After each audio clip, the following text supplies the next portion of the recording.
So dito po ngayon tayo sa ating pinagkakakitaan ngayon na kahit malit lang, pero depende po yan sa inyong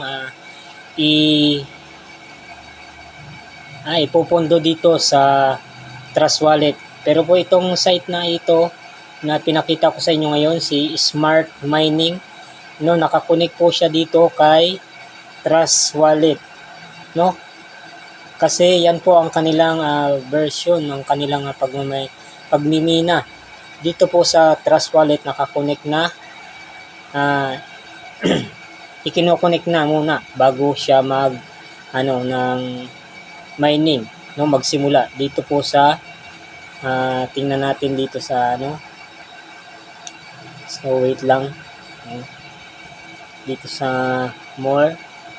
So ito na po yung ating nagiging income ngayong araw.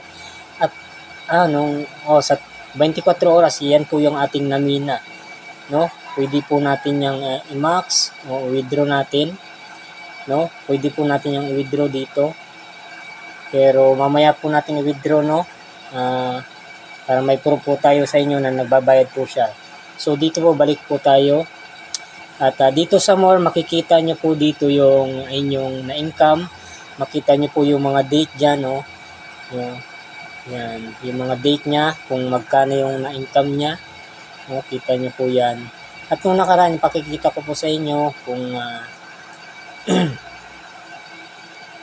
ito po yung naging ating income, no?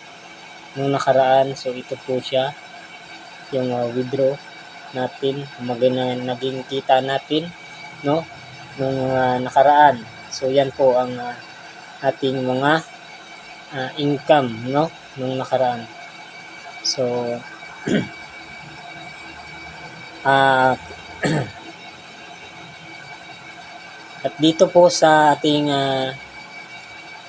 withdrawal nung nakaraan, no, ito po ay ang withdrawal natin, no. Tingnan natin, no, kahapon, no, kahapon pala yan. So